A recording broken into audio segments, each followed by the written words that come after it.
పరిశుద్ధుడైన మా ప్రియ పరలోకపు తండ్రి, జీవం గల నాయన, మరొక్కసారి ఇటు రీతిగా మీ ప్రియ కుమారుడు, మా ప్రభువు ప్రియరక్షకుడు నజరేయుడైన యేసుక్రీస్తు ప్రభు వారి పవిత్రమైన నామములో శిలువ బలియాగమును నెవరు వేసుకొనుచు, శిలువపైన మా నిమిత్తము చిందించబడినటువంటి అమూల్యమైన రక్తమును ఆశ్రయించి మీ ఆత్మ సహాయముతో మీ వైపు చూచుటకు మరొక్కసారి మీరు మాకిచ్చిన ఈ శ్రేష్టమైన భాగ్యమును బట్టి స్తుతులు చెల్లిస్తూ ఉన్నాము నాయన. ఆరాధనా కార్యక్రమంలో ఈ చివరి వర్తమానంలో మేము నేర్చుకొని బలపడవలసినటువంటి సంగతులు ఏవైతే ఉన్నవో వాటిని మాకు అనుగ్రహించి నేర్పించి మమ్మను మెరుగుపరచమని యేసుక్రీస్తు ప్రభువారి శ్రేష్టమైన నామములోనే ప్రార్థన మనవులు మీకే సమర్పించి వేడుకొనుచున్నాము తండ్రి, ఆమెన్. ప్రియులారా, గత కొన్ని వారాలుగా దేవుని పిల్లలుగా, సంఘస్థులుగా మనకున్నటువంటి వాక్యానుసారమైన ప్రాథమిక బాధ్యతల గురించి మనం మాట్లాడుకుంటున్నాం. మునుపు బాధ్యతలను మామూలుగా మనం మాట్లాడుకున్నాం జనరల్గా. ఇప్పుడు వాటిని వర్గీకరించి మాట్లాడుతున్నాం. మనం మాట్లాడుకుంటున్న అంశం ఏమిటో స్క్రీన్ మీద చూద్దాం. సంఘ సభ్యుల బాధ్యతల వర్గీకరణ, classification of the responsibilities of church members. ఈరోజు రెండవ భాగం మనం మాట్లాడుకుంటున్న అంశం అది.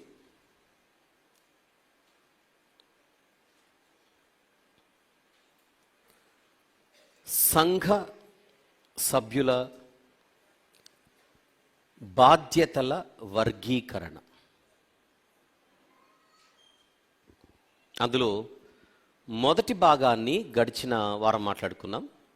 ఈరోజు మనం రెండవ భాగంలోనికి వెళ్తున్నాం. మొదటి భాగం ఏంటో లాస్ట్ వీక్ మనం మాట్లాడుకుంది జ్ఞాపకం చేసుకుందాం. మొదటి భాగం ఏమిటి? దేవుని పట్ల లేదా దేవుని ఎడల మన బాధ్యతలు, రెస్పాన్సిబిలిటీస్ టువర్డ్స్ గాడ్. అందులో మొదటిది దేవునిపై విశ్వాసము మరియు నమ్మకము, ప్రార్థన మరియు ఆరాధన, దేవుని ఆజ్ఞలకు విధేయత చూపుట, కృతజ్ఞత మరియు కృతజ్ఞత స్తుతి అర్పణ. Is that very good. ఇవి గత వారం మనము వివరంగా మాట్లాడుకోవడం జరిగింది. ఇప్పుడు జాగ్రత్తగా రెండవ భాగాన్ని మాట్లాడుకుందాం. మనం మాట్లాడుకుంటున్న అంశము బాధ్యతలు. బాధ్యతలు ముందుగా మనకు తెలియాలంటే దానికంటే ముందు మనం అందరం ఒక స్థానిక సంఘములో సభ్యులై ఉండాలి అని గుర్తు చేస్తూ వస్తున్నాను. సభ్యుల బాధ్యతలు ఇవి. ఒక స్థానిక సంఘములో మనం కనెక్ట్ అయి ఉంటే వారికి ఈ బాధ్యతలని వర్తిస్తాయి. ఏ స్థానిక సంఘానికి మనం కనెక్ట్ అయి ఉండకుండా, ఒక చిరునామా లేకోకుండా మనం బతికేస్తుంటే అది ఒక క్రమము లేని జీవితం అవుతుంది. అందుకే ప్రధానంగా మనందరము కూడా ఒక లోకల్ చర్చ్కి కనెక్ట్ అయి ఉండాలి అని, మీలో ఎవరైనా మీకంటూ ఒక స్థానిక సంఘము ఉంటే ఉదయం పూట అక్కడికి వెళ్ళి సాయంత్రం ఇక్కడ హాజరవుతుంటే ఆ స్థానిక సంఘములో మీరు బాధ్యత కలిగి ఉండాలి అని గుర్తు చేస్తూ, మీరు ఏ స్థానిక సంఘానికి కనెక్ట్ అయి ఉండకపోతే కేవలము ఇప్పుడు మీరు ఇక్కడ వస్తున్నటువంటి ఈ స్థానిక సంఘానికే మీరు కనెక్ట్ అయి ఉంటే ఇక్కడ మీరు సభ్యత్వము తీసుకొని ఉండాలి అని మరొక్కసారి మీకు గుర్తు చేస్తున్నాను. ఆ సభ్యత్వం తీసుకోవడానికి ముందుగా మీరు ఒక లెటర్ మీరు సబ్మిట్ చేయాలి. ఆ లెటర్ ఎలా పొందుపరచాలో తెలియకపోతే మనమే ఒక ఫార్మాట్ మీకు ఇవ్వడం జరిగింది. మీలో కొంతమంది తీసుకున్నారు, ఈరోజు కొంతమంది సబ్మిట్ చేస్తారనుకుంటున్నాను, కొంతమంది చేశారు. ఆ లెటర్ కూడా మన దగ్గర ఉంది కదా ఫార్మాట్. ఒకసారి లెటర్ కూడా చూపిద్దాం, ఒకవేళ మాకు తెలీదు అని అనుకుంటే. Show it. అది ఇంగ్లీష్లో ఫార్మాట్ అది, అలాగనే తెలుగులో కూడా మీకు ఫార్మాట్ ఇవ్వడం జరిగింది. నన్ను చూపించు. పోయిన వారం మీలో ఎవరైనా రాకపోయి ఉంటే, మాకు తెలీదు అని అనుకుని ఉంటే, ఒకవేళ లైవ్ కూడా చూడకపోయి ఉంటే, ఆ లెటర్ మీకు సంఘంలో ఇప్పుడు మన దగ్గర అందుబాటులో ఉంది. మీరు తీసుకొని ఇక్కడ ఉన్నటువంటి పరిచారకులను, దేవుని దాసులను మీరు అడగండి, వారు గైడ్ చేస్తారు. ప్రజెంట్ ఈ లెటర్స్ అన్నీ శ్రీనివాస్ గారి దగ్గర ఉన్నాయి. ఈరోజు ఉన్నాయి కదండి మీ దగ్గర? ఉన్నాయి. అవి మీరు తీసుకోండి. ఎవరైనా పోయిన వారం తీసుకోకపోయి ఉంటే, తీసుకోవాలనుకుంటే అవి తీసుకోండి. వెళ్దాం. ఏమిటి బాధ్యతలు అన్నప్పుడు, ప్రప్రథమముగా ప్రతి సంఘ సభ్యునికి, సభ్యురాలికి దేవుని ఎడల బాధ్యతలు, దేవుని పట్ల బాధ్యతలు, దేవుని విషయంలో మనం ఎలా ఉండాలి. ప్రధానంగా మనం దేవునికి కనెక్ట్ అయి ఉండాలి. దేవునికి కనెక్ట్ అయి ఉన్న మనము దేవునితో ఎలా ఉండాలి అని నేర్చుకున్నాం. విషయం ఏంటంటే, ఈ ప్రాథమిక విషయాలు మీకు పదే పదే గుర్తు చేయబడుతూనే ఉంటాయి. ప్రాథమిక విషయాలు ఎప్పుడు కూడా మనం మర్చిపోకూడదు. ఒక వారం వినేసి అయిపోయింది, వినిండేదే అని అనుకోకూడదు. బైబిల్లో కొన్ని సంగతులు పదే గుర్తు చేయడం అనేది కీలకమైన విషయమని దేవుడే వ్రాయించాడు. ఒక వచనాన్ని చూద్దాం. పేతురు గారు తన పత్రికలో ఈ రీతిగా వ్రాస్తున్నాడు, చూద్దాం. 2వ పత్రిక 1వ అధ్యాయం. పేతురు గారి 2వ పత్రిక 1వ అధ్యాయం 12వ వచనము నుండి మనం చదువుకుందామని నేను పిలుపునిస్తున్నాను. 12వ వచనం నుంచి. కాబట్టి మీరు ఈ సంగతులను తెలుసుకొని మీరు అంగీకరించిన సత్యమందు స్థిరపరచబడి ఉన్నను, వీటిని గూర్చి ఎల్లప్పుడూ మీకు జ్ఞాపకము చేయుటకు సిద్ధముగా ఉన్నాను. అంటే మీకు తెలిసినా నేను జ్ఞాపకం చేస్తుంటాను అంటున్నాడు భక్తుడు. 13. మరియు మన ప్రభు అయిన యేసుక్రీస్తు నాకు సూచించిన ప్రకారము నా గుడారమును త్వరగా విడిచిపెట్టవలసి వచ్చునని ఎరిగి, నేను ఈ గుడారములో ఉన్నంత కాలము ఈ సంగతులను జ్ఞాపకము చేసి మిమ్మును రేపుట న్యాయమని ఎంచుకొనుచున్నాను. నేను మృతి పొందిన తరువాత కూడా, చూడండి అన్నమాట, నా నిర్గమమునకు తర్వాత కూడా అంటాడు ఫుట్నోట్లో. నేను మృతి పొందిన తరువాత కూడా మీరు నిత్యము వీటిని జ్ఞాపకము చేసుకొనినట్లు జాగ్రత్త చేతును.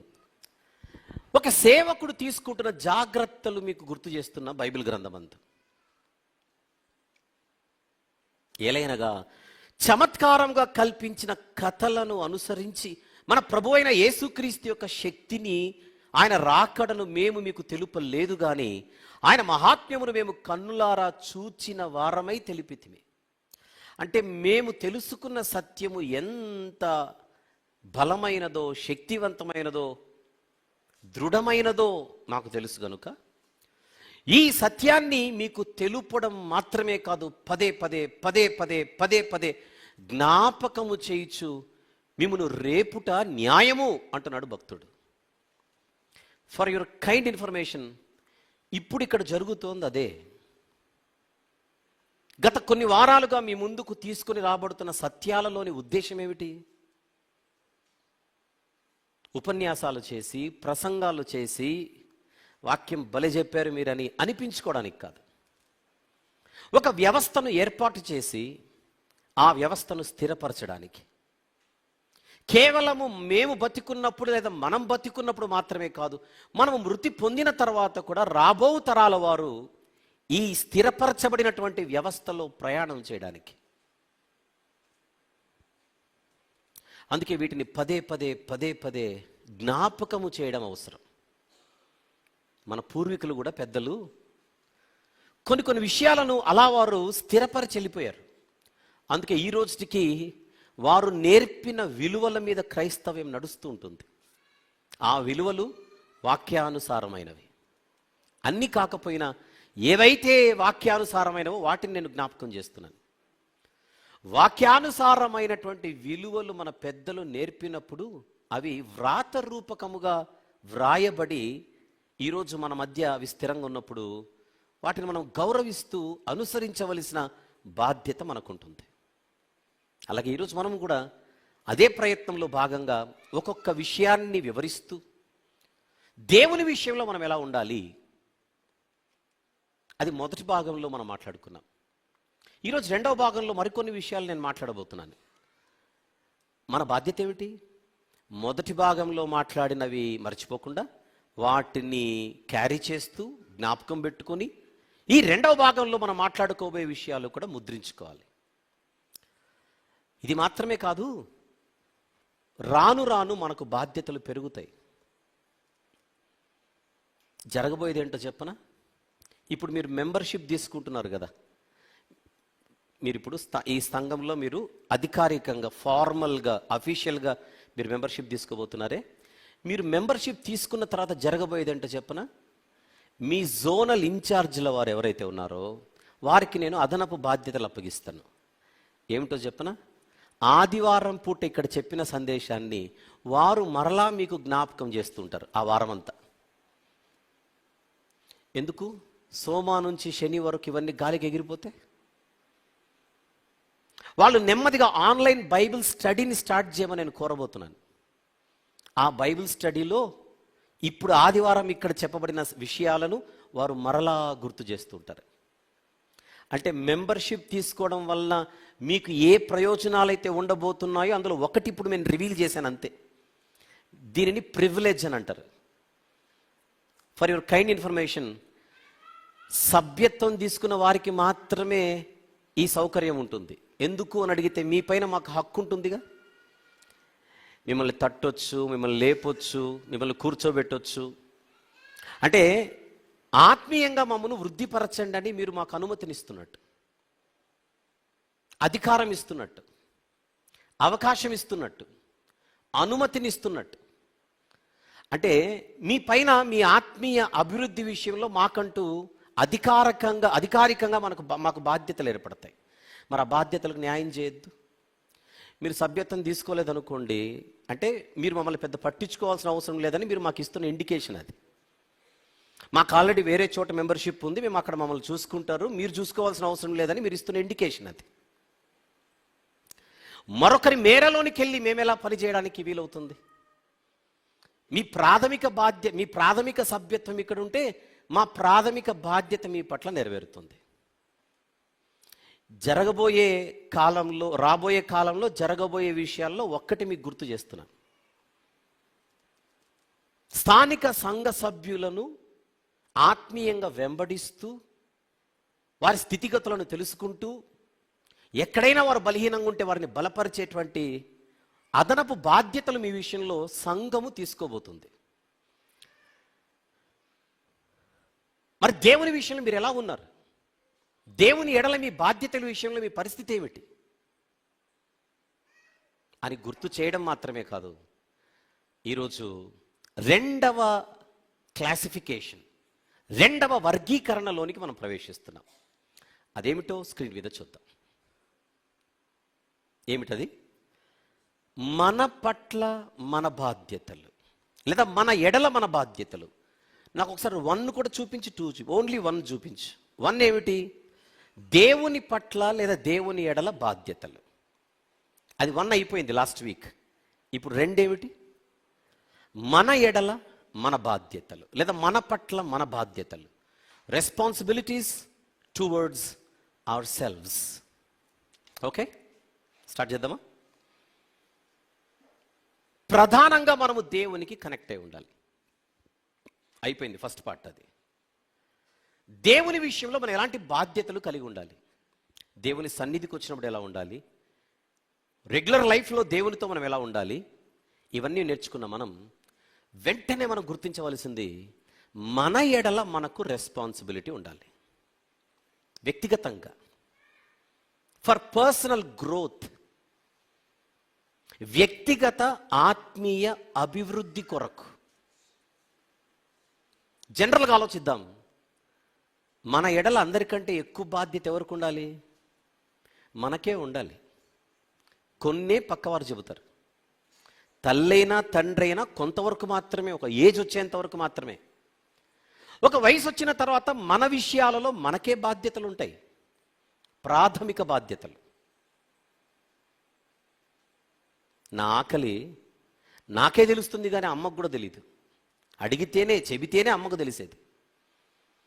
అలాగే ఆత్మీయ జీవితంలో కూడా నాకంటూ నా పట్ల బాధ్యత ఉండాలి. ఎవరో చెప్పాలి, ఎవరో తోయాలి, ఎవరో నడిపించాలి, ఎవరో ఎల్లప్పుడూ 24 అవర్స్ నా వెనకుండి నన్ను అలా తోస్తూ ఉండాలంటే కాదు. మనతో 24 గంటలు ఎవరు ఉండలేరు.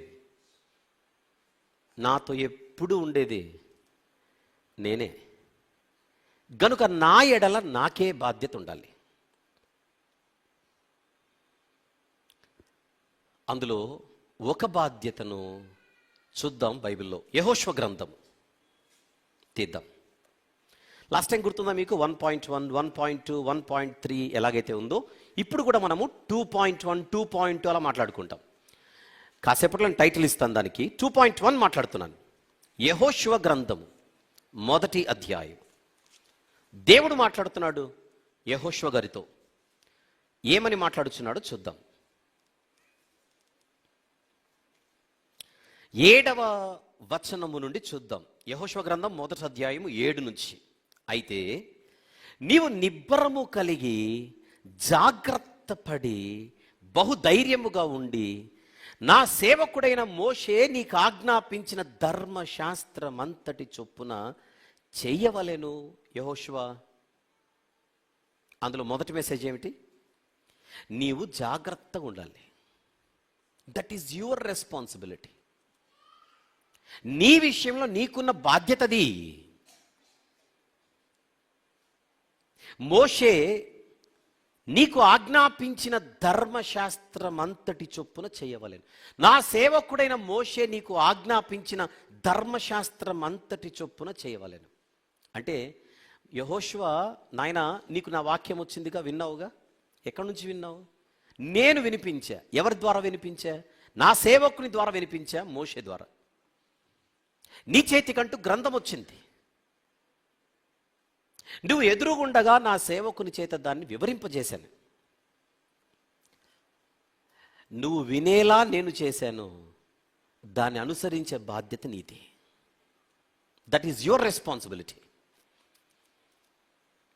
నీవు నడుచు ప్రతి మార్గమున చక్కగా ప్రవర్తించినట్లు నీవు దాని నుండి కుడికి గాని ఎడమకు గాని తొలగకూడదు. That is your responsibility. వింటే సరిపోదు, నేర్చుకుంటే సరిపోదు, వ్రాసుకుంటే సరిపోదు, తెలుసుకుంటే సరిపోదు, రెఫరెన్స్లు గుర్తించుకుంటే, జ్ఞాపకం ఉంచుకుంటే సరిపోదు. అనుసరించాలి. ఆ టార్గెట్ కొరకు ఇవన్నీ చేయాలి. వినడమైనా, నేర్చుకోవడమైనా, వ్రాసుకోవడమైనా, గుర్తుంచుకోవడమైనా, ఇవన్నీ దేనికి? అల్టిమేట్గా నువ్వు అనుసరించడానికి. నీ నుండి వ్యక్తిగతంగా నేను ఎక్స్పెక్ట్ చేసేది అది. ఆలోచించండి. వాస్తవానికి యెహోషువ గారు ఒక లీడర్. అక్కడ ఈ అధ్యాయానికి వచ్చేసరికి యెహోషువ గారు నాయకుడైపోయాడు. కానీ ఒక నాయకునితో దేవుడు చెబుతున్న మాట ఏమిటి? నేను మొట్టమొదట నీ లీడర్షిప్ను కాదు చూసేది, నీ పర్సనల్ లైఫ్, నీ వ్యక్తిగత జీవితం. ఇన్ని వందల మందిని, ఇన్ని వేల మందిని, ఇన్ని లక్షల మందిని నడిపిస్తున్నాను తర్వాత చెప్పుకో. నా దగ్గరకు వచ్చేసరికి నేను ఫస్ట్ చూసేదే నీ వ్యక్తిగత జీవితం. నువ్వు కుడికి కానీ ఎడమకు కానీ తొలగకూడదంటే నువ్వు చేయవలసింది ఏమిటి? నా సేవకుడైన మోషే నీకు ఆజ్ఞాపించిన ధర్మశాస్త్రం అంతటి చొప్పున నడుచుకోవాలి. 8వ వచనం కూడా చూద్దాం. ఈ ధర్మశాస్త్ర గ్రంథమును నువ్వు బోధింపక తప్పిపోకూడదు. అంటే నువ్వు నేర్చుకుంటూ 10 మందికి బోధించాలి. అయితే నెక్స్ట్ మాట చూద్దాం. దానిలో వ్రాయబడిన వాటన్నిటి ప్రకారము చేయుటకు నీవు జాగ్రత్త పడునట్లు దివారాత్రము దానిని ధ్యానించిన ఎడల నీ మార్గమును వర్ధిల్ల చేసుకొని చక్కగా ప్రవర్తించదు. నాకు నీ ప్రవర్తన కావాలి జాషువా. నాకు నీ ప్రవర్తన కావాలి. అది నాకు ఇంపుగా ఉండాలి. నీ ప్రవర్తన నాకు ఇంపుగా ఉండాలంటే నీకు వేరే ఆప్షనే లేదు. నా వాక్యమును దివారాత్రమును నువ్వు ధ్యానించాలి. అప్పుడు మాత్రమే నీ మార్గమును నువ్వు వర్ధిల్ల చేసుకొనగలవు, చక్కగా ప్రవర్తించగలవు. చెప్పండి, దేవుని ఎదుట చక్కని ప్రవర్తన మనం ఎప్పుడు కనుపరచగలము అని అడిగితే దేవుడిచ్చిన వాక్యము చేత మాత్రమే తప్ప వేరే ఆప్షన్ లేదు. నీ వాక్యము నా పాదములకు దీపము, నా త్రోవలకు వెలుగై ఉన్నది అంటున్నాడు కీర్తనాకారుడు. వాక్యాన్ని పక్కన పెట్టి సరైన మార్గంలో మనం ప్రయాణం చేసే అవకాశమే లేదు.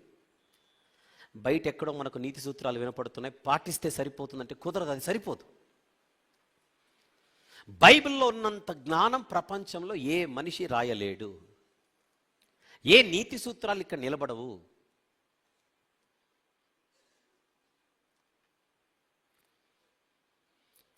ఈరోజు మీరు నేను మనందరం వాక్యం విషయంలో మనకున్నటువంటి స్థితి ఏమిటి?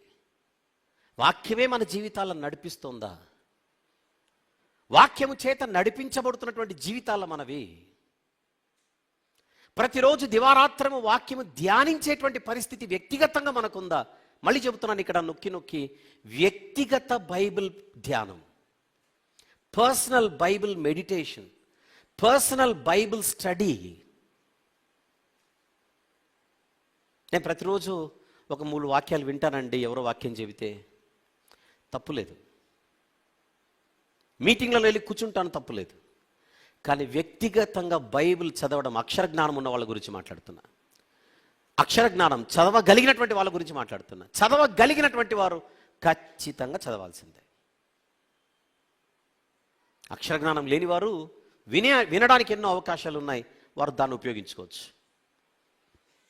దాదాపుగా మనలో 90% అందరూ కూడా బైబిల్ చదవగలిగిన వారే. చూస్తున్నాం కదా, రోమీయులకు రాసిన పత్రిక 15వ అధ్యాయం, రోమా పత్రిక 15వ అధ్యాయం 15, 4వ వచనం చూద్దాం ఒకసారి. 4, ఏలయనగా ఓర్పు వలనను లేఖనముల వలని ఆదరణ వలనను మనకు నిరీక్షణ కలుగుటకై పూర్వమందు వ్రాయబడినవన్నీయు మనకు బోధ కలుగు నిమిత్తము వ్రాయబడి ఉన్నవి. వ్రాయబడిన వాటిని మనము చదివితే బోధ కలుగుతుంది. దేవుడు ఎందుకు ఈ విషయాలని వ్రాయించాడో మనకు సుస్పష్టంగా రీజన్ కూడా తెలియజేయించాడు. తిమోతి గారికి రాసిన 2వ పత్రిక 3వ అధ్యాయం, తిమోతి గారికి వ్రాసిన 2వ పత్రిక 3వ అధ్యాయం, తెలుగు బైబిల్లో 16-17 వచనములు కలిసి ఉంటాయి. చూద్దాం. 16-17. దైవజనుడు సన్నద్ధుడై ప్రతి సత్కార్యమునకు పూర్ణముగా సిద్ధపడి ఉండునట్లు దైవావేశము వలన కలిగిన ప్రతి లేఖనము ఏ రీతిగా కలిగింది? దైవావేశము వలన కలిగింది. ఆ దైవావేశము వలన కలిగిన ప్రతి లేఖనము ఉపదేశించుటకును, ఖండించుటకును, తప్పుదిద్దుటకును, నీతి యందు శిక్ష చేయుటకును, శిక్షణ అని కూడా అంటాడు, ప్రయోజనకరమై ఉన్నది. Training in righteousness. ఉపదేశించుటకు, ఖండించుటకు, తప్పుదిద్దుటకు, నీతి యందు శిక్ష చేయుటకు ప్రయోజనకరమై ఉన్నది. లేఖనము ప్రయోజనకరమై ఉన్నది. వాక్యము మేలుకరమైనది. చీకటి గల చోటున వెలుగిచ్చు దీపమైనట్టున్నది. దాని యందు మీరు లక్ష్యం ఉంచినడల మీకు మేలు. జీవితంలో మన లక్ష్యం దేని మీద ఉంది? మన దృష్టి దేని మీద ఉంది? మన ఆలోచనలు దేని మీద ఉన్నాయి? మన ధ్యానం దేని మీద ఉంది? న్యూస్ వినందే కొంతమందికి నిద్ర రాదు. న్యూస్ చదవందే కొంతమందికి నిద్ర రాదు. కొన్నిటికి మనం అడిక్షన్ అనేది కరెక్ట్ వర్డ్ కాదు, కానీ అలవాటు అయిపోయింటుంది. అవి చెయ్యండి. రోజుకు 1 కప్పు అయినా టీ తాగాలండి నేను అంటాం మనం. అలవాటు అయిపోయింది. ఒక్కసారైనా నేను మా వాళ్ళతో మాట్లాడాలండి, అలవాటైంది. బైబిల్ చదవంది నాకు నిద్ర పట్టదండి, ఇంకా అలవాటు కాలేదు ఇది. ఫర్ యువర్ కైండ్ ఇన్ఫర్మేషన్, దేవుడు వీలైతే ఇవి చేయమని చెప్పట్లా. నా ఎదుట నువ్వు సరైన ప్రవర్తన కలిగి ఉండాలంటే నేనిచ్చిన వాక్యంపై నువ్వు దృష్టి పెడితే తప్ప, నేనిచ్చిన వాక్యాన్ని నువ్వు దివారాత్రములు ధ్యానిస్తే తప్ప. మానవుల ఆలోచనలు అన్నీ సరైనవి కాదు. అందుకే యెహోవా ధర్మశాస్త్రమందు ఆనందించుచు దివారాత్రము దానిని ధ్యానించువాడే ధన్యుడు. అట్టివాడే ఫలమిచ్చు చెట్టు వలె, నాటబడిన చెట్టు వలె ఉంటాడు. అలాంటి వారు దేవుని ఎదుట ధన్యులుగా కనబడుతున్నారు. అలవాటు లేకపోతే గాలి చెదరగొట్టు పొట్టు వలె మన జీవితాలు ఉంటాయి, స్థిరంగా ఉండవు. అటు ఇటు అటు ఇటు అటు ఇటు ఎగిరిపోతుంటాం.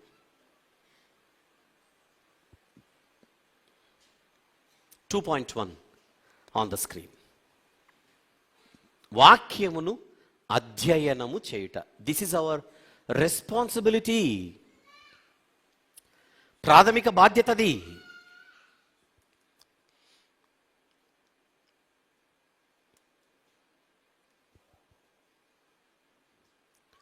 ప్రాథమిక బాధ్యత. 2 చూపించి 2.1 మళ్ళీ చూపించు. 2 ఏంటి? మనం మాట్లాడుకుంటున్న అంశం మన పట్ల మన బాధ్యతలు. మన పట్ల మనకున్న ప్రధాన బాధ్యత ఏమిటి? నెంబర్ 1, వాక్యమును మనము ధ్యానం చేస్తూ ఉండాలి. ఎక్స్క్యూజ్ మీ, వాక్యం ఏమని చెబుతోంది? అపోస్తలుల బోధ యందును, సహవాసమందును, రొట్టె విరుచుట యందును, ప్రార్థన యందును ఎడతెగకుండమనిందే. వాటన్నిటిని అనుసరిస్తూ పర్సనల్గా మనము ఎల్లవేళ్ళ వాక్యాన్ని చదువుతూ ఉండాలి. క్యాలెండర్లో కనబడే ఒక్క మాటను చూసి వెళ్ళిపోవడం కాదు. మన దగ్గర బైబిల్ ఉండాలి. ఆ ఉన్న బైబిల్ ఇంట్లో ఎక్కడుందో తెలియాలి. మళ్ళీ అదొకటి ఇప్పుడు ఛాలెంజ్. ఆ ఉన్న బైబిల్ ఇంట్లో ఎక్కడుందో తెలియద్దు, ఎక్కడో ఉంటుంది. అది ప్రతిరోజు మనం చూడాలి, ఓపెన్ చేయాలి, చదవాలి, చదువుతూ ఉండాలి. ఇది జీవజలపు ఊట. చదివే కొద్దీ కొత్త విషయాలు తెలుస్తుంటాయి. జుంటి తేనె ధారల కంటే మధురమైనది దేవుని వాక్యం. ఆ వాక్యంతో మనం సహవాసం చేస్తూ ఉండాలి. జీవితం అద్భుతంగా వెలుగుమయమైపోతుంటుంది. ఈరోజు మీలో ఎవరైనా, పోనీ మనలో ఎవరైనా బైబిల్ చదివే అలవాటు ప్రతిరోజు మనకు వ్యక్తిగతంగా లేకపోతే, లెట్స్ బిగిన్. స్టార్ట్ చేయాలంతే. మొబైల్లో చదవడం కాదు. మొబైల్ అనేది సెకండరీ, అది ఆప్షన్ లేనప్పుడు. వ్యక్తిగతంగా బైబిల్ పుస్తకం అది కలిగి ఉండాలి. వెళ్దామా? నంబర్ 2, 2.2కి వెళ్దాం. కొరింథీయులకు వ్రాసిన మొదటి పత్రిక. కొరింథీయులకు వ్రాసిన మొదటి పత్రిక 9వ అధ్యాయం. పత్రిక ఎవరు రాశారు? పౌలు భక్తుడు. ఆయన తన వ్యక్తిగత జీవితం గురించి మాట్లాడుతున్నాడు. చూద్దాం. 27వ వచనము చూద్దాం. కొరింథీ మొదటి పత్రిక 9వ అధ్యాయము 27వ వచనం ప్లీజ్. గాలిని కొట్టినట్టు నేను పోట్లాడుటలేదు, కానీ ఒకవేళ ఇతరులకు ప్రకటించిన తర్వాత నేనే భ్రష్టుడనైపోదునేమోనని నా శరీరమును నలుగగొట్టి దానిని లోపరుచుకొనుచున్నాను. ఒక పెద్ద భక్తుడు రాస్తున్న మాట ఇది. ఆధ్యాత్మిక జీవితంలో ఒక ఛాంపియన్ రాస్తున్న మాటలు అవి. ఆయన అంటున్నాడు, ఎదుటోళ్ళకు ప్రకటించడం అనేది ఒకటి ఉంది నా లైఫ్లో చాలా సీరియస్గా. It is true. కానీ నేను చాలా సీరియస్గా తీసుకున్న మరొక టాస్కే నా శరీరాన్ని నేను నలుగొట్టుకోవడం, నా శరీరం నా కంట్రోల్లో ఉంచుకోవడం. నా శరీరాన్ని. హ్యూమన్ వాంట్స్ ఆర్ అన్లిమిటెడ్ అని మనకు తెలుసు కదా. మానవుని కోరికలు అపరిమితములు. తృప్తి లేని జీవితం మనిషిది. మనం చదువుల్లో చదువుకున్న పాఠాలు కూడా మనకి ఇవే చెప్పాయి. నడుచుకుంటూ వెళ్ళేవాడు నాకు సైకిల్ ఉంటే బాగుంటుంది అనుకుంటాడు. సైకిల్లో వెళ్ళేవాడు స్కూటీ ఉంటే బాగుంటుంది అనుకుంటాడు. స్కూటీలో వెళ్ళేవాడు ఒక మోటార్ బైక్ ఉంటే బాగుంటుంది అనుకుంటాడు. మోటార్ బైక్లో వెళ్ళేవాడు చిన్న కారు ఉన్నా పర్లేదు అనుకుంటాడు. చిన్న కారులో వెళ్ళేవాడు పెద్ద కారు వస్తే బాగుంటుంది అనుకుంటాడు. పెద్ద కారులో వెళ్ళేవాడు విమానం ఎక్కితే బాగుంటుంది అనుకుంటాడు. ఇంకా విమానం పైన ఇంకేం ఉండదులేండి, ఇంక అయిపోయినట్టే. కోరికలకు ఏమి లేదు, అంతు లేదు, పుడుతూనే ఉంటాయి ఎవరికైనా. కానీ పౌలు భక్తుడు మనకు చెబుతున్న విషయం ఏమిటి? నా వ్యక్తిగత జీవితంలో నాకు ఒక పరిచర్య జీవితం ఉంది, దట్ ఈస్ ఫైన్. సేవా జీవితం ఉంది, మినిస్ట్రియల్ లైఫ్. కానీ సేవా జీవితానికే నేను పరిమితమై నా వ్యక్తిగత జీవితాన్ని నేను పక్కన పెట్టట్లా. నేను చాలా సీరియస్గా ఉన్నాను నా పర్సనల్ లైఫ్ విషయంలో అంటున్నాడు ఆయన. ఇతరులకు ప్రకటించిన తర్వాత నేను ఒకవేళ భ్రష్టుడనైపోతే,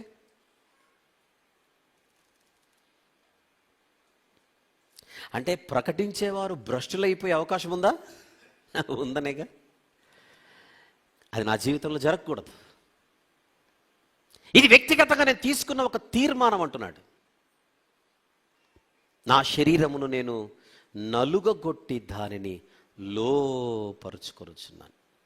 నా శరీరాన్ని నేను లోపరుచుకోకపోతే నా శరీరం నన్ను లోపరుచేసుకుంటుంది. ఇన్ని అడుగుతుంది రోజు కోరికలు. కాఫీ దాపించు, టీ దాపించు అంటే పర్లేదు, ఇంకేదైనా దాపించమని అనుకోండి, అక్కడ ప్రాబ్లం. అంతేనా? పండ్లు తినిపించు, బిర్యానీ తినిపించు అంటే పర్లేదు, ఇంకేదైనా తినిపించమని అనుకోండి, అది ప్రాబ్లం.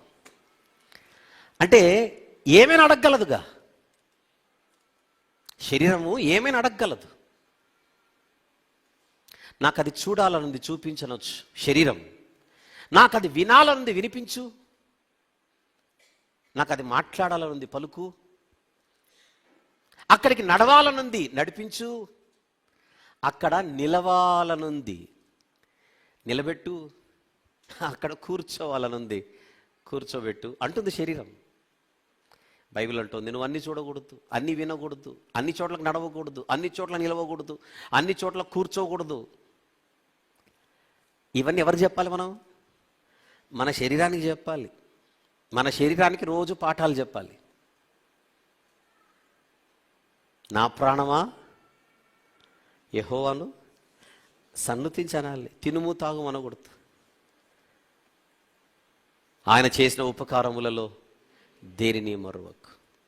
ఒక్కొక్కసారి ఈ ప్రాణం టెన్షన్ పడిపోతుంటుంది. ప్రాణానికి చెప్పాలి, నా ప్రాణమా నాలో నీవు ఏలా కృంగి ఉన్నావు, కృంగకు, దేవుని యందు నిరీక్షణ ఉంచు. శరీరాన్ని మన అదుపులో ఉంచుకోవడం, దానికి ఆయన ఏం చేస్తున్నాడు? ఎక్సర్సైజ్, సాధన. తన శరీరాన్ని తన కంట్రోల్లో ఉంచుకునేటువంటి ఒక అభ్యాసంలో ఆయన ఉన్నాడు. అది చాలా అవసరం కూడా. ఫర్ యువర్ కైండ్ ఇన్ఫర్మేషన్, దీనికి మన శక్తి సరిపోదు, ఆత్మశక్తి కావాలి. ఆ ఆత్మే పరిశుద్ధాత్ముడు.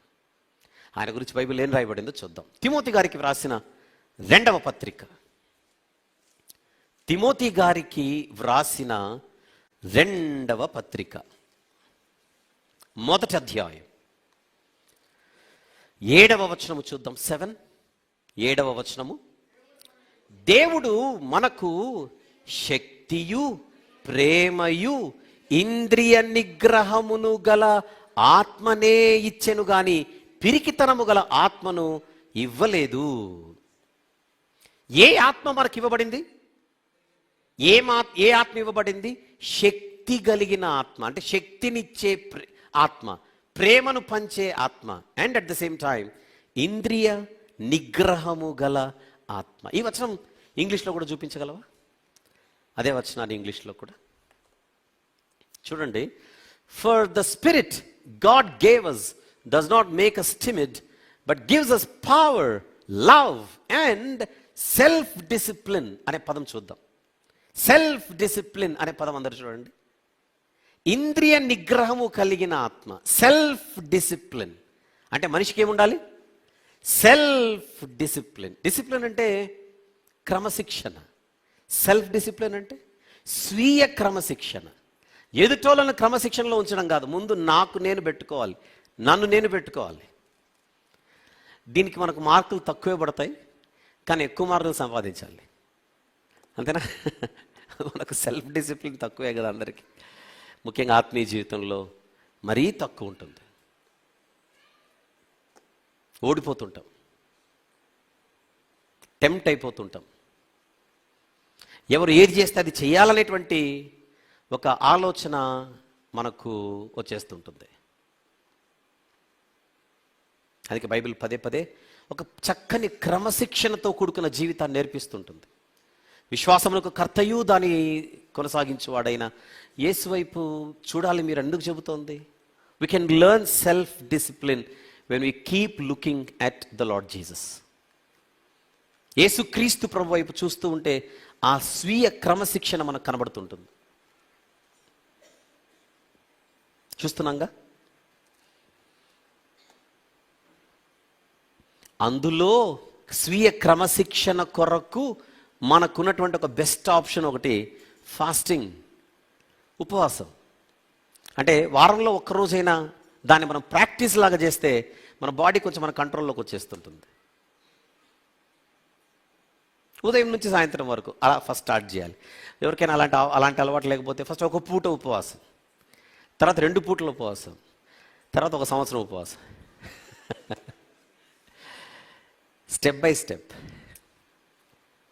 డయాబెటిక్ పేషెంట్స్ ఉంటే మీరు కొంచెం జాగ్రత్త పడండి, నా పేరు రాసుకొని మళ్ళీ. అవకాశం ఉన్నవాళ్ళు ఉపవాసం గురించి బైబిల్లో వ్రాయబడిన ఒక చక్కని సంగతి మనం చూద్దాం. మత్తయి సువార్త 6వ అధ్యాయం. మత్తయి సువార్త 6వ అధ్యాయం 16 నుంచి. మీరు ఉపవాసము చేయనప్పుడు వేషధారుల వలె దుఃఖముఖులై ఉండకుడి. అంటే నటించడం వద్దు, కానీ ప్రాక్టీస్ చేయమన్నాడు. అది పాయింట్ అక్కడ. No acting, but practice. ఈ మధ్య కాలంలో కొన్ని హెల్త్ ఇన్స్ట్రక్షన్స్ కూడా వస్తున్నాయి. 3 పూటలు తినొద్దని కదా. ఆరోగ్య సూత్రాలలో ఒకటి ఏంటి? 3 పూటలు తినొద్దు, 2 పూటలే తినండి. అధిక బలం ఉన్న ఎడల 1 పూటే తినండి అంటున్నారు ఇప్పుడు. అంటే నువ్వు తినడం ఎంత తగ్గిస్తే నువ్వు అన్ని సంవత్సరాలు ఎక్కువ బతుకుతావు. అంటే తింటే బతుకుతావు అనే రోజుల్లో నుంచి మానేస్తే బతుకుతావు అనే రోజుల్లోకి వచ్చాము మనం. కరెక్టే.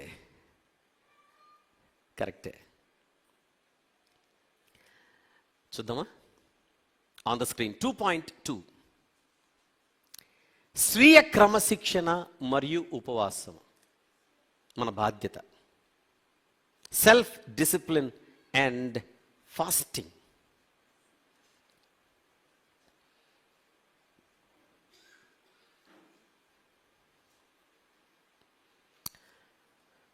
Is it okay everyone?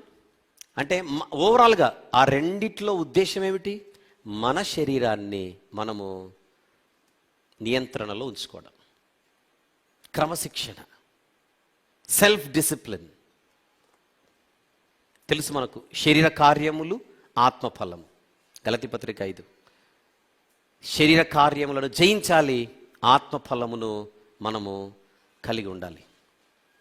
Reference just రాసుకొని తర్వాత మీరు చూడండి. గలతీ పత్రిక 5వ అధ్యాయం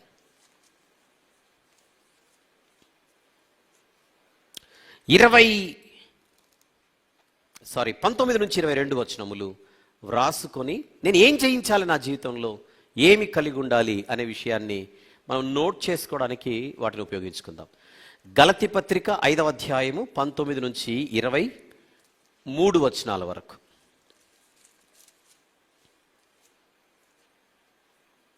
రైటా? That is 2.2. 23-24 వచనాల వరకు రాసుకోవచ్చు. 19 నుంచి 24 వచనాల వరకు రాసుకోవచ్చు. వండర్ఫుల్. వెళ్దాం, ఇంకా కొంచెం ముందుకు వెళ్దాం. 2.3లోనికి ప్రవేశిస్తున్నాం ఇప్పుడు. 2.3 పేతురు గారు వ్రాసిన మొదటి పత్రిక, మొదటి అధ్యాయం. పేతురు గారు వ్రాసిన మొదటి పత్రిక, మొదటి అధ్యాయం. మనకు 14 నుండి 16 వచనములు కలిసి ఉన్నాయి తెలుగు బైబిల్లో. చూద్దాం. 14-16. నేను పరిశుద్ధుడనై ఉన్నాను గనుక మీరును పరిశుద్ధులై ఉండుడి అని బైబిల్ చెబుతోంది. ఇంకొకసారి చూద్దాం. నేను పరిశుద్ధుడనై ఉన్నాను గనుక మీరును పరిశుద్ధులై ఉండుడని వ్రాయబడి ఉన్నది. కంటిన్యూ చేద్దాం. కాగా మీరు విధేయులకు పిల్లలై మీ పూర్వపు అజ్ఞాన దశలో మీకుండిన ఆశలను అనుసరించి ప్రవర్తింపక మిమ్మల్ని పిలిచిన వాడు పరిశుద్ధుడై ఉన్న ప్రకారము మీరును సమస్త ప్రవర్తన యందు పరిశుద్ధులై ఉండుడి. అంటే నా బాడీ నేను కంట్రోల్గా పెట్టుకోవడము అని అంటే తిండి విషయంలోనో మరొక దాని విషయంలోనే మాత్రమే కాదు, కానీ ఓవరాల్గా నాకంటూ ఒక టార్గెట్ ఉండాలి. ఏమిటి ఆ టార్గెట్? నేను పాపము చేయకుండా వాక్యానుసారంగా బతకాలి. దాని అర్థం ఏమిటి? పరిశుద్ధునిగా జీవించాలి. పరిశుద్ధులుగా జీవించడం అనేది మన ప్రాథమిక బాధ్యత. కుదిరితే కాదు, వీలైతే కాదు. మనకు మనం సర్ది చెప్పుకోకూడదు, పాపం చేయకుండా ఎవడు బతుకుతాడండి అని. మట్టి లోకంలో ఉన్నా కనుక చేస్తామండి అని కాదు, చెయ్యకూడదు. చేయకుండా బతకగలము, అవకాశం ఉంది. హ్యాపీగా బతకొచ్చు పరిశుద్ధులుగా. పరిశుద్ధులుగా బతకడం అంటే కష్టతరమైంది కాదు. కష్టతరమైనది అయితే దేవుడు మనకు చెప్పడు, భారమైనది అయితే దేవుడు మనకు చెప్పడు. నా ఆజ్ఞలు భారమైనవి కావు అని చెప్పాడు బైబిల్లో. నా కాడి సులువైనది అని చెప్పాడు. సులువైనది దేవుని కాడి, భారము లేనిది దేవుని కాడి. చెప్పండి, మీరు ఎవరైనా నేను దొంగతనం చేయకుండా బతకలేనండి, చాలా కష్టం అని అంటామా? అనమే. దొంగతనం పాపమేగా. దొంగతనం అనే పాపము చేయకుండా మనం బతకగలిగినప్పుడు ఏ పాపము కూడా చేయకుండా బతకొచ్చు. ఆప్షన్ ఉంది, కానీ కొన్ని విషయాల్లో మనము బలహీనంగా కనబడుతుంటాం. దేవుని ఆత్మ చేత, దేవుని వాక్యము చేత, దేవునితో సహవాసము చేత, ప్రార్థన శక్తి చేత మనము దేనినైనా జయించగలం. చూసాంగా, శక్తినిచ్చేవాడే పరిశుద్ధాత్ముడు. మనకు సహాయం చేసేవాడు బలహీనుడైతే మనం బలహీనులు అవుతాం. మనకు సహాయం చేసేవాడే బలవంతుడైనప్పుడు భయపడాల్సిన అవసరం ఏముంది? వాస్తవానికి Christian life is a happy life. దాన్ని మనం ఎంజాయ్ చేయాలి. మనం అనుకుంటాం రేపు పొద్దున పరలోకానికి వెళ్ళిన తర్వాత ఆనందంగా ఉంటామని. అబ్బే, సిలువ దగ్గరే ఆనంద యాత్ర స్టార్ట్ అవుతుంది కదా. పరలోకానికి వెళ్ళిన తర్వాత ఆనందంగా ఉండడం కాదు, సిలువ దగ్గరే ఆనంద యాత్ర. ఇది ఆనంద జీవితం. ఆనందించుడి, ప్రభు నందు ఆనందించుడని పదే బైబిల్ ఎందుకు కనపడుతుంది? ఆనందించే అవకాశం ఉందని. మనం కోల్పోతుంటాం. దేవునితో సహవాసం చేస్తూ ఇందాక అన్నాం కదా, దేవుని ధర్మశాస్త్రమందు ఆనందించుచు. లోకంలో ఉన్న వాటిపై ఎక్కువగా మనం మనసు పెడితే మనసు పాడైపోతుంది. చిన్న ఎగ్జాంపుల్ చెప్పనా?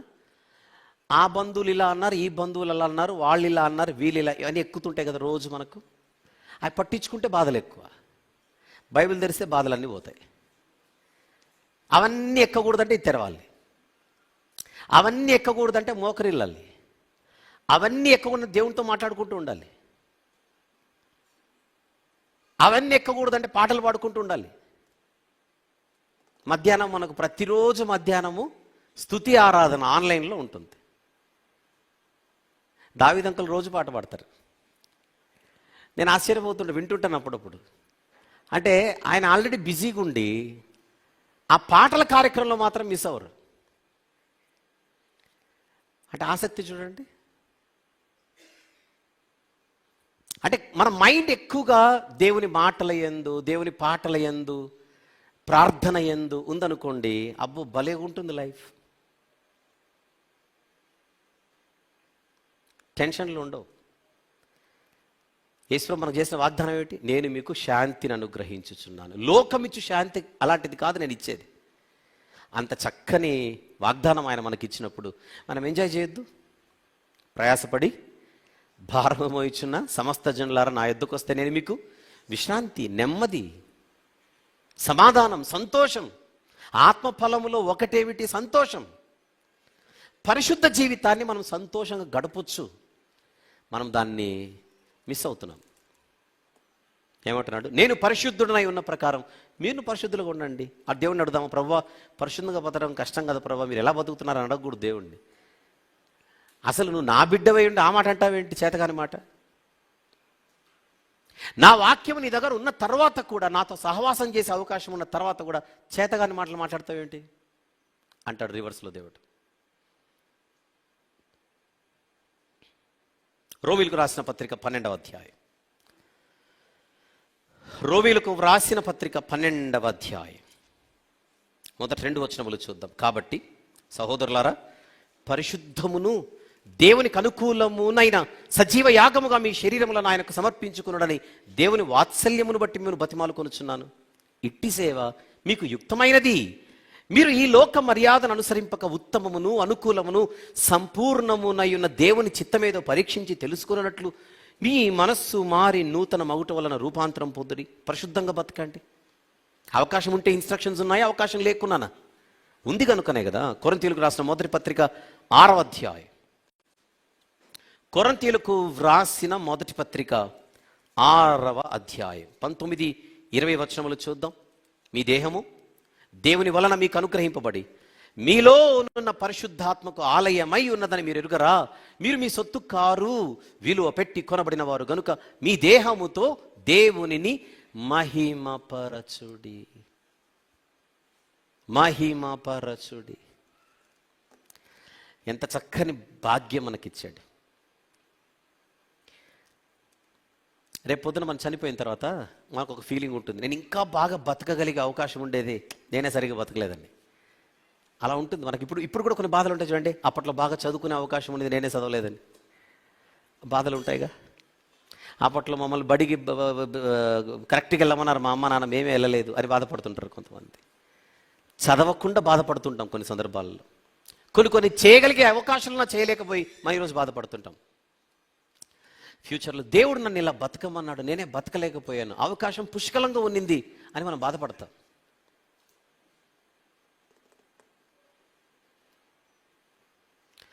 యవనస్తులకైతే మరీ అద్భుతమైన అవకాశం ఉంది, ఎందుకంటే ఫ్యూచర్ ఎక్కువ ఉంది కనుక. యవనస్తులకు లైఫ్ ఇంకా ఎక్కువ ఉంది కనుక మీ యవన కాలంలోనే ఇలాంటి మాటలు మీకు అందుతున్నప్పుడు, ఇలాంటి నడిపింపు మీకు దొరుకుతున్నప్పుడు దాన్ని చాలా సద్వినియోగపరచుకోవాలి, గొప్పగా దాన్ని ఉపయోగించుకోవడానికి. చూద్దాం, మరొక వచనం చూద్దాం. హెబ్రీ పత్రిక 12వ అధ్యాయం. హెబ్రీలకు వ్రాసిన పత్రిక 12వ అధ్యాయం 14వ వచనం చూద్దాం. అందరితో సమాధానమును పరిశుద్ధతయు కలిగి ఉండుటకు ప్రయత్నించుడి. పరిశుద్ధత లేకుండా ఎవడును ప్రభువును చూడడు. సో పరిశుద్ధులుగా బ్రతకడం అనేది మన ప్రాథమిక బాధ్యత. ఆప్షనల్ లైఫ్ కాదు అది, కంపల్సరీగా బతకాల్సిందే. It is a responsibility to live a holy life. 2.3 on the screen చూద్దాం. పరిశుద్ధ జీవితమును గడుపుట, లివింగ్ అ హోలీ లైఫ్. పరిశుద్ధ జీవితమును గడుపుట. ఓకే, ఒకసారి ఆ 3 చూద్దాం. 2.1, 2.2, 2.3. 2.1 ప్లీజ్. వాక్యమును అధ్యయనం చేయుట, అది మన వ్యక్తిగత బాధ్యత. స్వీయ క్రమశిక్షణ అండ్ ఉపవాసం. ఉపవాసం అంటే ప్రార్థన ఉంది అందులో. ప్రార్థన ఎక్కడుంది అనుకుంటారు, ఉపవాసంలో ప్రార్థన ఉంటుంది, రైటా? 2.3 నెక్స్ట్, పరిశుద్ధ జీవితమును గడుపుట. ఉపవాసం అంటే తిండి మానేసి తిరగడం కాదు, తిండి మానేసి ప్రార్థనలో ఉండడం. అది అంటే ప్రార్థన లేదా అని మీరు అడగకుండా చెప్తున్నాను, అక్కడ ప్రార్థనే ఉండేది. అది వండర్ఫుల్. వెళ్దామా? 2.4కి వెళ్దాం. 2.4కి వెళ్దాం. యాకోబు గారు వ్రాసిన పత్రిక 4వ అధ్యాయం. 2.4 యాకోబు పత్రిక 4వ అధ్యాయం 7వ వచనం ఒకసారి చూద్దాం. 7. కాబట్టి దేవునికి లోబడి ఉండుడి, తర్వాత అపవాదిని ఎదిరించుడి, అప్పుడు వాడు మీ యొద్ద నుండి పారిపోవును. అంటే సంఘ సభ్యుల ప్రాథమిక బాధ్యత, క్రైస్తవుల ప్రాథమిక బాధ్యత ఏంటంటే అపవాది గాడికి ఎప్పుడు కూడా మనము ఆయనకి జలక్కులు ఇస్తూ ఉండాలి, మనం పారిపోవడం కాదు. ఆడు 1-4 సార్లు ఆలోచించాలి మనల్ని కదిలించాలంటే, ఎందుకంటే ఇది స్ట్రాంగ్ కేసు. వాడు మొత్తం గ్యాంగ్ అని తీసుకొని వస్తే కానీ మనతో యుద్ధం చేసేంత పరిస్థితి ఉండకూడదు. గాలికే మనం ఎగిరిపడితేలా. బైబిల్ అంటుంది అపవాదిని ఎదిరించాలి. భయపడకూడదు. భయపడకూడదు. క్రైస్తవ జీవితం అపవాదిని ఎదిరించే జీవితం, అపవాదిని ఓడించే జీవితం, అపవాదికి బెదిరిపోయే జీవితం కాదు. అమ్మో సాతాను, అబ్బే ఈ పదం బాగాలేదు, అవమానం, మనకు సిగ్గు, షేమ్. అమ్మో సాతాను ఏంటి? వాడనాలి అమ్మో క్రైస్తవుడని. సాతాను అనాలి మన గురించి. అపవాదం జయించడం ఈజీ. సిలువ దగ్గర యేసు ప్రభు తలకాయ మీద కొట్టాడు. సాతానుకు దెబ్బ ఎక్కడ పడింది? సిలువ దగ్గర. ప్రవచనం ఏమిటి? ఏదైనా వనంలో ప్రవచనం ఏమిటి? అతడు నిన్ను తల మీద కొట్టును. క్రష్. ఇంగ్లీష్లో ఏముంటుంది? క్రష్. సాతానుకుండే మరొక పేరు ఏమిటి? ఆది మహా ఘట సర్పము. సిలువ దగ్గర సర్పానికి తల మీద పడింది షాట్. మనల్ని తోక మీద కొట్టమన్నాడు అంతే. మనం భయపడిపోతే ఎలా? సో క్రైస్తవ జీవితం అంటే ఏంటి అని అడిగితే, అపవాదితో యుద్ధం, దురాత్మల సమూహముతో యుద్ధం. ఇది ఆధ్యాత్మిక యుద్ధం. అది మనకుంది. ఎదిరించుడి అంటే యుద్ధం ఉందనా లేదనా? చెప్పండి. అప్పుడు వాడు ఏమవుతాడట? పారిపోతాడు. అంటే నిన్ను చూస్తే వాడు పారిపోవాలి, అది దేవుడు చెప్పాడు. ఊరుకో ప్రభువా, అమావాస్య అర్ధరాత్రి కరెంటు పోతే పరిస్థితి ఏంటి అని మనం లెక్కలేస్తాం.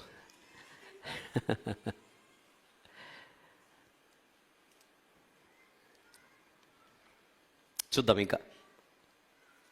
ఎఫెసీ పత్రిక తెలిసిన మాట, 6వ అధ్యాయం. ఎఫెసీలకు వ్రాసిన పత్రిక 6వ అధ్యాయం 10వ వచనం నుంచి చూద్దాం. 10. తుదకు ప్రభువు యొక్క మహాశక్తిని బట్టి ఆయన యందు బలవంతుల యుండు. ఈరోజు వాక్యపట్నం ఇదే. తుదకు ప్రభువు యొక్క మహాశక్తిని బట్టి. ఏమెంత బాగుందన్నమాట. దేవుని శక్తి ఎంత శక్తి? మహాశక్తి. ఆయన శక్తిని బట్టి ఆయన యందు బలవంతులై ఉండుడి. మీరు అపవాది తంత్రములను ఎదిరించాలి. అదే మాట మళ్ళీ కనపడుతుంది. అపవాది తంత్రములను ఏం చేయాలి? ఎదిరించాలి. ఎదిరించాలంటే శక్తి కావాలి. ఆ శక్తి కావాలంటే దేవుడిచ్చు సర్వాంగ కవచమును ధరించుకోవాలి.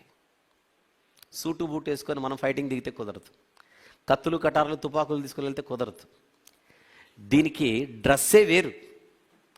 ఆ డ్రెస్ పేరట the full armour of God. దేవుడిచ్చు సర్వాంగ కవచం, నడినెత్తి మొదలుకొని అరిపాదం వరకు. ఏలైనగా మనం పోరాడున్నది శరీరంతో కాదు కానీ ప్రధానులతోనూ అధికారులతోనూ ప్రస్తుత అంధకార సంబంధులకు లోకనాథులతోనూ ఆకాశమండలమందున్న దురాత్మల సమూహములతోనూ పోరాడుచున్నాం. అందుచేత మీరు ఆపద్దినమందు వారిని ఎదిరించుటకు సమస్తము నెరవేర్చిన వారై నిలవబడుటకు శక్తిమంతులగునట్లు. మళ్ళీ అదే మాట, దేవుడిచ్చు సర్వాంగ కవచమును ధరించుకోవాలి. ఏముంటుంది దేవుడిచ్చు సర్వాంగ కవచములో? సత్యము అను దట్టి, నీతి అను మైమరు, సమాధాన సువార్త వలనైన సిద్ధ మనసను జోడు, విశ్వాసమను డాలు, ఇంకా రక్షణ అను శిరస్త్రాణము, వాక్యము అను ఖడ్గము, ప్రార్థన అనే బలము.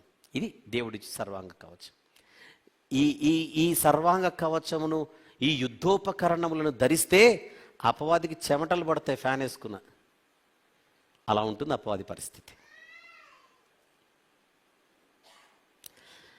మనకి ఇది అవకాశం ఉంది. ఇది మన ప్రాథమిక బాధ్యత.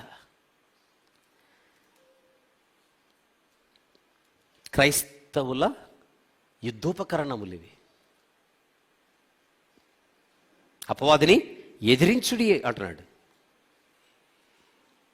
కొరింథీయులకు రాసిన 2వ పత్రిక ప్లీజ్, 10వ అధ్యాయం.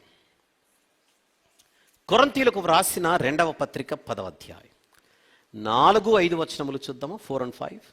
మా యుద్ధోపకరణములు శరీర సంబంధమైనవి కావు గాని దేవుని ఎదుట దుర్గములను పడద్రోయ జాలినంత బలము కలవై ఉన్నవి. మేము వితర్కములను, దేవుని గూర్చిన జ్ఞానమును అడ్డగించు ప్రతి ఆటంకమును పడద్రోసి ప్రతి ఆలోచనను క్రీస్తుకు లోబడినట్లు చెరపట్టి మీరు సంపూర్ణ విధేయతను కనుపరిచినప్పుడు సమస్తమైన అవిధేయతకు ప్రతిదండన చేయ సిద్ధపడి ఉన్నాం. మా యుద్ధోపకరణములు ఎలాంటివి కావు? శరీర సంబంధమైనవి కావు. పెద్ద పెద్ద దుర్గాలను సైతం పడద్రోయ గలిగినంత బలమైనవి, శక్తివంతమైనవి అంటున్నాడు. దేవుని ఎదుట దుర్గములను పడద్రోయ జాలినంత బలము కలిగినవి. అవి మా యుద్ధోపకరణములు, క్రైస్తవుని యుద్ధోపకరణములు. ప్రాథమిక బాధ్యత. పేతురు గారి మొదటి పత్రిక 5వ అధ్యాయం తీద్దాం ప్లీజ్. పేతురు గారి మొదటి పత్రిక 5వ అధ్యాయం 8వ వచనం చూద్దాం. నిబ్బరమైన బుద్ధి గలవారై మెలకుగా ఉండుడి, మీ విరోధి అయిన అపవాది గర్జించు సింహము వలె ఎవరిని మృంగుదునా అని వెదుకుచూ తిరుగుచున్నాడు. ఇవన్నీ చూస్తుంటే మనకంటూ ఒక యుద్ధం ఉందా లేదా? అది చెప్పండి. ఫస్ట్ ఆఫ్ ఆల్ ఉందా లేదా? ఏ యుద్ధం ఇది? ఆధ్యాత్మిక యుద్ధం.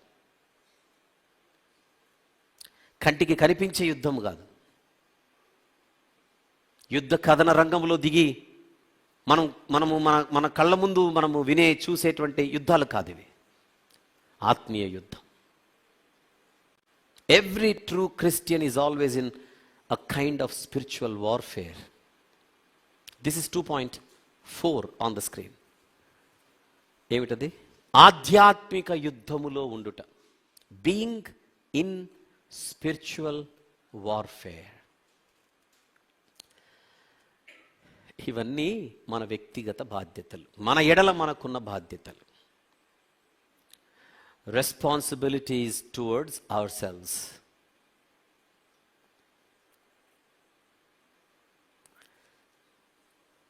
ఒక్కసారి మన అంశాన్ని జ్ఞాపకం చేసుకుందాం. అంశము ప్లీజ్. సంఘ సభ్యుల బాధ్యతల వర్గీకరణ. పార్ట్ 2లో ఉన్నాం. పార్ట్ 1లో ఏం మాట్లాడుకున్నాం? జస్ట్ ఒకటి చూపించు. 1 దేవుని ఎడల బాధ్యతలు అయిపోయింది కదా అది. ఇప్పుడు 2 మాట్లాడుకుంటున్నాం ఈరోజు. మన ఎడల మన బాధ్యతలు, లేదా మన పట్ల మన బాధ్యతలు. Responsibilities towards our selves. 2.1 please. వాక్యమును అధ్యయనము చేయుట. Studying scripture.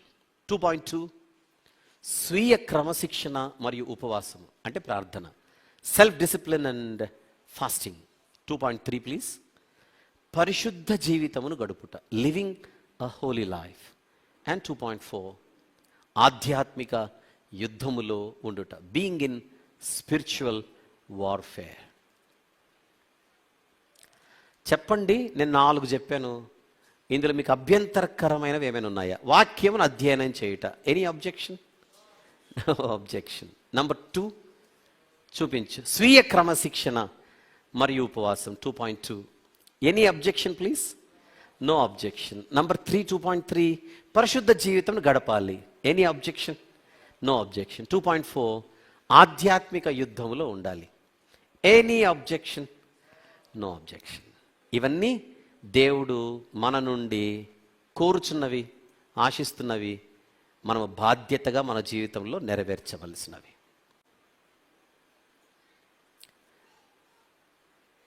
వీటిని వినడం మాత్రమే కాదు, మనము మన జీవితంలో దేవునికి చూపించాలి. ఇవి అసాధ్యమా? ఒకసారి ఆలోచించండి. మన పరిధిలో లేనివా? కష్టతరమైనవా? సింపుల్గానే లేవు? భారంగా ఎవరికైనా ఉన్నాయా అని అడుగుతున్నాను నేను. సులువుగానే ఉన్నాయా దేవుని ఆజ్ఞలు? అంతే. ఎంత ఈజీగా ఉంది చూడండి లైఫ్. ఎంత ఈజీగా ఉంది. అబ్బా నేను బతకలేనండి అన్నిటికీ ఏమున్నాయి అక్కడ? ఏమీ లేవు. అంత మంచి దేవుడు. మనము జీవించగలిగిన జీవితాన్ని ఇచ్చాడే కానీ జీవించలేని జీవితాన్ని ఆయన ఏం కోరుకోవట్లా. రైటా? అందుకే మీరు ఈ స్థానిక సంఘంలో కొనసాగాలంటే ఇలాంటి బాధ్యతలు మీకు పదే పదే చెప్పబడుతూ ఉంటాయి, గుర్తు చేయబడుతూ ఉంటాయి, లేదా జ్ఞాపకం చేయబడుతూ ఉంటాయి. అందుకే కేవలము ఆదివారానికి మాత్రమే పరిమితం కాకుండా ఎవరెవరైతే సభ్యత్వం తీసుకుంటారో ఆ కుటుంబాలపై ఒక ఆధ్యాత్మిక పర్యవేక్షణ. సేవకులు ఆ కుటుంబాలను దర్శించుట, సేవకులు ఆ కుటుంబాల విషయంలో ప్రత్యేకమైనటువంటి జాగ్రత్తలు తీసుకొనుట. ఇవన్నీ మనం ఒక్కొక్కటి అంటే ఇప్పుడు మనం వచ్చేసి వెళ్ళిపోతుంటే అంటే ఎవరు ఇక్కడ ప్రాథమిక సభ్యత్వం కలిగి ఉన్నారు, ఎవరు లేరు, మీరు వేరే చోటుకి వెళ్తుండొచ్చు. మేము తొందరపడి మేము మేరకు మించి మీ విషయంలో మేము వ్యవహరిస్తామేమో. అలాంటి తప్పులు జరగకుండా ఉండడానికే ఈ స్పష్టత కోసం ఈ 2025 నుండి 2026 వరకు ఈ సంవత్సరానికి సంబంధించిన సభ్యత్వ సేకరణ కార్యక్రమాలు జరుగుతున్నాయి. అందులో భాగంగా మీరు ఒక వినతి పత్రాన్ని మీరు అందిస్తే మీకు అప్లికేషన్ ఇవ్వబడుతుంది. దాని ద్వారా మీరు యొక్క మెంబర్షిప్ తీసుకోవచ్చు. దేవుని చిత్తమైతే వచ్చే వారం మరొక వర్గీకరణలోనికి వెళ్దాం. 2 మాట్లాడుకున్నాం కదా, దేవుని విషయంలో అలాగనే మన విషయంలో. మరొక వర్గీకరణలోనికి వచ్చే వారం వెళ్దాం. ప్రార్థన చేసుకుందాం. ప్రేమగల తండ్రి, జీవం గల నాయన, కృపగల రాజా, వారం వెంబడి వారం మీరు మాకు నేర్పిస్తున్న ఈ వాస్తవాలన్నిటిని బట్టి స్తుతులు చెల్లిస్తున్నా.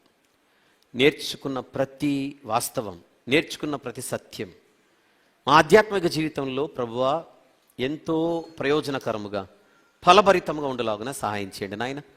మా విషయంలో మేము ఎరిగి ఉండవలసిన బాధ్యతలు ఈరోజు మీరు మాకు నేర్పించారు. వాటిని సాత్వికమైన మనస్సుతో స్వీకరించి మా జీవితంలో మేము ఆచరించుటకు కృప దయచేయమని, తిరిగి వచ్చే వారం మరిన్ని సంగతులు మాకు నేర్పించి మమ్మను బలపరచమని యేసుక్రీస్తు ప్రభువారి పరిశుద్ధమైన నామములోనే ఈ ప్రార్థనా మనవులు మీకే సమర్పించి వేడుకొనుచు పొందుకొని ఉన్నాము తండ్రి. ఆమెన్.